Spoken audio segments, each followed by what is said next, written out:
Why can't you be more like him? She asked, so I stopped trying to be anyone else. Now she's with a man who yells at her, and I'm with a woman who adores me for me. Hey viewers, before we move on to the video, please make sure to subscribe to the channel and hit the like button if you want to see more stories like this. Thanks. The first time she said it, I laughed it off.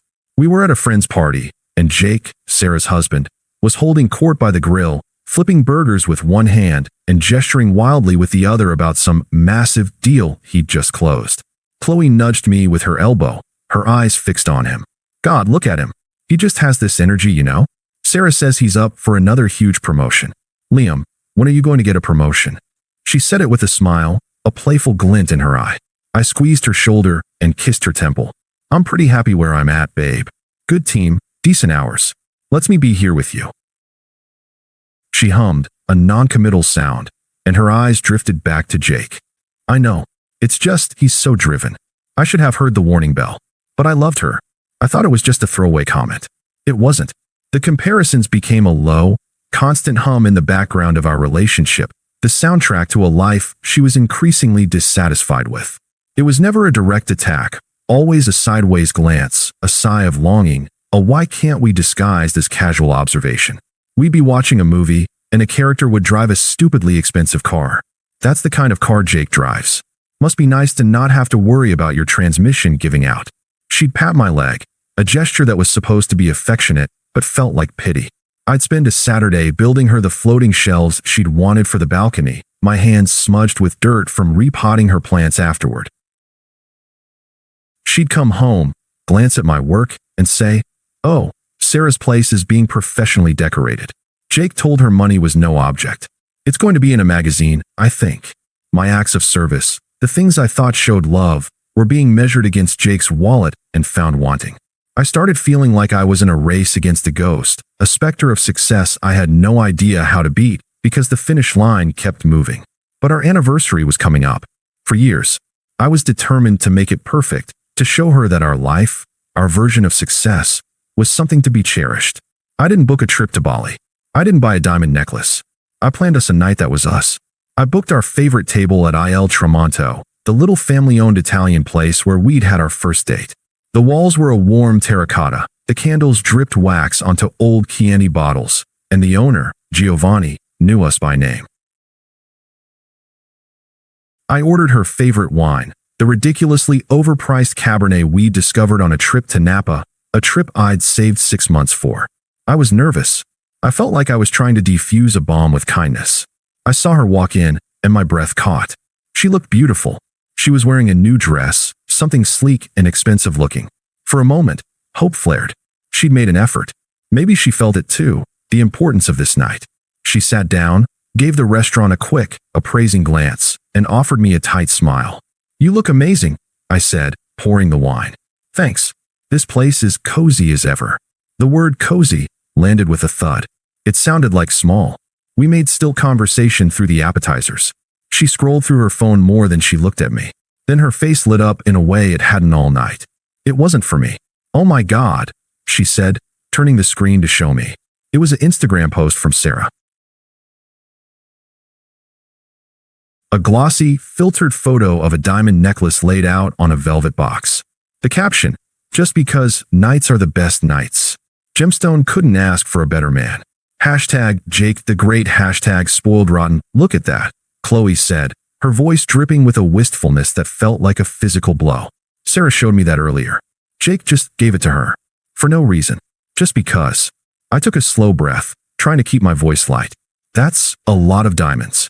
"It's not about the diamonds, Liam," she said, her tone sharpening as she put the phone down. "It's the gesture. It's about wanting to give your partner the world. It's effort." The words hung in the air between us, suffocating. The effort I'd put into this night. Booking the table, securing the wine, writing the card that was currently burning a hole in my jacket pocket, evaporated into nothing. Our main courses arrived. She picked at her osso buco, pushing the rich meat around the plate. "Is it not good?" I asked, my own stomach churning. "It's fine," she said, not looking up. "It's just, I saw on Instagram that Jake took Sarah to that new Michelin star place downtown for their monthliversary or something. The one with the 6-month waiting list. He probably spent more on that one meal than you did on this entire night. The dam broke. The careful calm I'd been clinging to shattered. What is it you want from me, Chloe? The question came out quieter than I intended, laced with her exhaustion I didn't know I was carrying. She finally looked up at me, and her eyes weren't wistful anymore. They were cold, hard, resigned. I want what Sarah has, she said, her voice flat. I want a partner who doesn't just play it safe. Who doesn't think this? She gestured around the room with her fork, a gesture that dismissed our entire history. Is enough. Mark would have taken Sarah to Bali for an anniversary. He challenges her. Why can't you be more like him? The air left my lungs. It was the first time she'd said it so bluntly, so cruelly. The name. Mark. Not Jake, the idea. But Mark, the man. A real person she was measuring me against. Why are you with me? I asked, my voice a hollow whisper. If you want to be with someone like Mark. She put her fork down with a definitive clink and looked me dead in the eye. There was no playfulness left. No pretense. I don't know anymore, Liam. I really don't. You're just comfortable. And I think I'm done being comfortable. The words landed, one after the other, like stones on my chest. Comfortable. Average. Basic. They were the antonyms of everything she now valued. They were the antonyms of me. I looked at her, at the woman I'd loved for 4 years, and I didn't see her anymore. I saw a stranger sitting in my girlfriend's chair, wearing her face, and speaking a language of disdain I would never understand. The fight drained out of me. What was the point? You can't argue someone into valuing you. I didn't yell. I didn't beg. I just nodded slowly, the motion feeling foreign and mechanical. I reached into my pocket, pulled out my wallet, and laid down enough cash to cover the meal and a generous tip for Giovanni. I stood up. Where are you going? She asked, a flicker of confusion breaking through her coldness. She'd expected a fight. She'd prepared for an argument. My silence was a script she hadn't read. I looked down at her, at the beautiful, miserable stranger who thought Bali was better than connection and diamonds were better than devotion. I'm done too, I said, my voice eerily calm. Enjoy the rest of your night. And I turned and walked out of the restaurant, leaving her sitting there, surrounded by the ruins of an anniversary she never wanted, finally getting the silence she'd been asking for. The silence in the apartment when I got home was a physical presence. It was heavier than the one I'd left at the restaurant. It was the silence of a verdict delivered, a sentence passed. I stood in the doorway of my home and just breathed it in. The familiar scent of her perfume on the coat by the door, the stack of design magazines she left on the coffee table, the cozy throw blanket we'd bought together on a cold weekend. It all felt like a museum exhibit of a life that had just ended. I didn't cry. I didn't break anything. I just felt numb, hollowed out. Her words played on a loop in my head. You're just comfortable. I'm done being comfortable. Why can't you be more like him? I didn't sleep. I sat on the edge of the bed in the spare room, staring at the wall, watching the headlights of passing cars paint shifting patterns on the ceiling.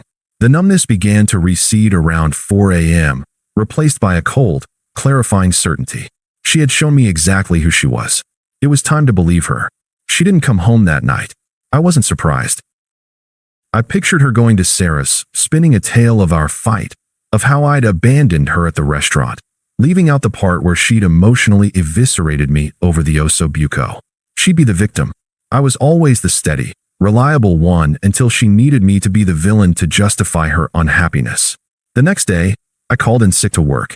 My voice was steady on the phone. The world kept turning. The sun rose. And I started packing. I wasn't dramatic about it. I didn't throw her things in garbage bags. I was methodical, clinical. I went into our shared closet and took only what was unequivocally mine. I left the sweaters she'd borrowed, the t-shirts I'd technically bought, but she'd claimed as her own.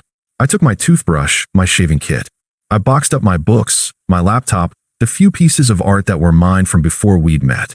I left the framed photos of us on the walls. They felt like pictures of other people. My phone buzzed once around noon. A text from her. Chloe, we need to talk. 3 words. No apology. No, I'm sorry for what I said. Just a demand. A summons. I didn't reply. The power in that simple act, in denying her the response she expected, was a tiny, glowing ember in the cold emptiness inside me. She came home in the late afternoon. I heard her key in the lock, her footsteps hesitant in the hallway. She found me in the living room, sealing a box of my records. She looked tired. Her makeup was slightly smudged, and she was still wearing the dress from the night before. She'd probably expected to find me a wreck, red-eyed and desperate for reconciliation. Instead, she found a man quietly, calmly, dismantling his life from hers. "What are you doing?" she asked, her voice a mix of confusion and accusation. "Packing," I said, not looking up from the tape. "Liam, stop it. We need to talk about last night." I finished sealing the box and finally looked at her. Her arms were crossed, her posture defensive. She was waiting for my apology, for me to beg for another chance. She was ready for a drama where she got to be the magnanimous forgiver. "There's nothing to talk about, Chloe," I said, my voice flat. "You were very clear." She flinched, just slightly. My calmness was throwing her off script. I was upset. "You just walked out. What was I supposed to think?" "You were supposed to think exactly what you said," I replied, picking up another box to carry to the door. "You were supposed to think that I'm comfortable, average, and that you're done with me." "I heard you." She followed me into the hallway. "So that's it. After 4 years, you're just going to run away because of one fight." I stopped and turned to face her. The ember inside me glowed a little hotter. It wasn't one fight. It was the last one. It was the one where you finally said the quiet part out loud. I took a step closer, and for the first time, I saw a flicker of uncertainty in her eyes. "You don't want me. You want some idea of a man that you've built in your head. You want a mark." Her name for him hung in the air. Her name for him hung in the air. She didn't deny it. Her chin lifted, a gesture of defiance that was pure fragility. "Is that so wrong? To want more? To want a partner who pushes for more? Who is more? I look at what Sarah has and I want that. I deserve that." There it was. The core of it. Not regret, but entitlement. Not a plea, but a justification. "So you're leaving me for an idea of a man you see on Instagram?" I asked, the absurdity of it all finally dawning on me.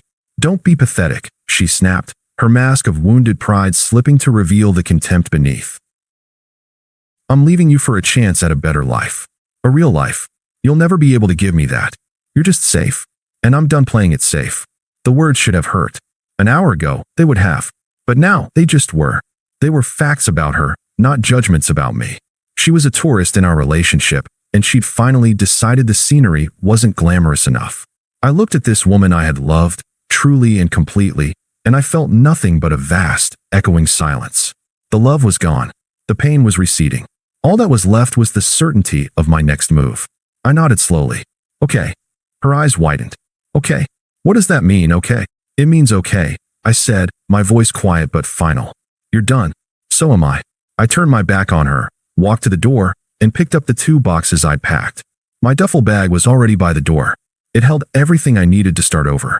"Where are you going?" she demanded, her voice rising in pitch. This wasn't how it was supposed to go. I was supposed to fight for her. I was supposed to promise to be better, to be more like him. I opened the door and stepped out into the hallway. I looked back at her one last time, standing in the doorway of the apartment we'd shared, surrounded by the life she claimed to hate, but was clearly terrified to lose control of. "Goodbye, Chloe." And I walked away. I didn't slam the door. I let it swing shut quietly behind me, the soft click of the latch echoing in the hall like a period at the end of a very long, very painful sentence. I got in my car, my transmission-prone, average, comfortable car, and drove away. I didn't look back at the building in the rearview mirror. I was already gone. The first week was a blur of numb mechanics. I crashed on my friend Dave's couch. I found a cheap, short-term lease apartment. I moved my boxes into empty rooms that echoed with silence, not memories. The pain was a quiet, constant ache, like a bone-deep bruise. But the strangest thing was the clarity. Without the daily background noise of her dissatisfaction, my own thoughts became deafeningly clear. I hadn't been holding her back. She'd been holding me down, anchoring me in a sea of my own perceived inadequacy. I didn't cry. I got angry, but it was a cold, useful anger. I channeled it. I joined a gym and spent hours there, not to become some sculpted god for her, but to feel the solid proof of my own strength. My body was mine again. My time was mine. My peace was mine. I muted her on my phone. I didn't block her, a decision that felt like power, not weakness. I wanted to see if the silence would bother her. It was a test she was destined to fail. Weeks bled into a month. I focused on work, not for a promotion to impress her, but because I found I actually liked my job when it wasn't being used as a weapon against me. I reconnected with friends I'd gently sidelined because they weren't couple friends. A text came through from a mutual friend, Maya. "Maya, hey, heard about you and Chloe. Tough break. You okay? I was about to give a standard, I'm fine reply when a second text followed. Maya, for what it's worth, she's already seeing some new finance guy. Total tool. Lots of flash, not much substance. Sounds familiar, right? The ember of cold satisfaction glowed. The replacement had been acquired. The cycle was beginning again. For her, nothing had changed. For me, everything had. The reports trickled in, painting a picture I'd seen coming from a mile away. Maya became an unwilling source of intel. The new guy, Derek, was indeed a Jake 2.0. Loud, wore expensive watches, talked constantly about his portfolios. He'd swept Chloe off her feet with fancy dinners and hollow promises. But the facade cracked quickly. Maya witnessed it firsthand at a group happy hour. Text from Maya. Okay, you didn't hear this from me, but we were at the Oak Room last night. Derek was there. He was awful. According to her, he'd spent the evening holding court, but his jokes were cutting, his boasts were condescending. He'd openly criticized Chloe's choice of drink, calling it amateur. When she tried to join the conversation, he talked over her. Maya. Then he made some comment about her outfit. Said the color washed her out. I swear, Liam, her face just fell. She looked so small. It was brutal to watch. He's not a provider, he's a critic. The final act of karma was delivered via text a few weeks later. It was a masterpiece of irony. Maya, so? Update. Derek dumped Chloe. Apparently, he told her she was high maintenance and not worth the effort. I read the message 3 times. High maintenance. Not worth the effort. She had traded the man who found her worth the effort for a man who found her not worth it. She had left comfort for cruelty. She had begged for a challenge and gotten one. The challenge of being constantly diminished. The life of dazzling excitement she'd chosen had lasted less than 2 months. The grass wasn't greener. It was astroturf, laid over a foundation of absolute shit. And now she was standing in the middle of it, alone. The first text came at 1:17 a.m., a classic drunk dial in digital form. Chloe, I think I made a huge mistake. Can we talk? I read it. Felt nothing. Deleted it. The silence was my reply. A week later, my phone buzzed with a voicemail. Her voice was thick with tears, a performance for an audience of one. Liam, please. He was awful. You were right about everything. I'm so sorry. I just need to hear your voice. Please call me back. I deleted it. She wasn't sorry for what she did. She was sorry her gamble had failed. Then came the flying monkey. Her friend Sarah, the original source of the comparison poison. Sarah, look, Liam, she's really messed up. You need to be the bigger man here and talk to her. She learned her lesson. I answered, my voice flat. Her lessons are no longer my concern, Sarah. Please don't call me again. I hung up before she could sputter a reply. The final attempt was an ambush. She showed up at my new building, her face puffy, but her eyes were sharp with anger, not grief. The tears had dried up, replaced by pure entitlement. You've been ignoring me, she accused, blocking my path to the door. I have, I said, not breaking stride. After everything, you're just going to be a cold bastard about it. I stopped and finally looked at her. You got what you wanted, Chloe. You traded up. I hope it was worth it. I swiped my key fob and walked inside, leaving her standing on the sidewalk, her desperation finally curdling into rage. The mutual friend's summer barbecue was in full swing. I was there with Sophia. We were laughing by the grill, her hand resting easily on my arm. We looked and felt like a team. I saw Chloe before she saw me. She was alone, nursing a drink in the shade, looking brittle. She watched us. I saw the calculation in her eyes, the bitter comparison she was making. Driven by jealousy, she marched over as Sophia went to get us drinks. So this is why you couldn't answer my texts? You moved on that fast, she hissed, her voice low and venomous. Hello, Chloe, I said, my tone neutral. Who is she? Another average girl who doesn't expect anything from you.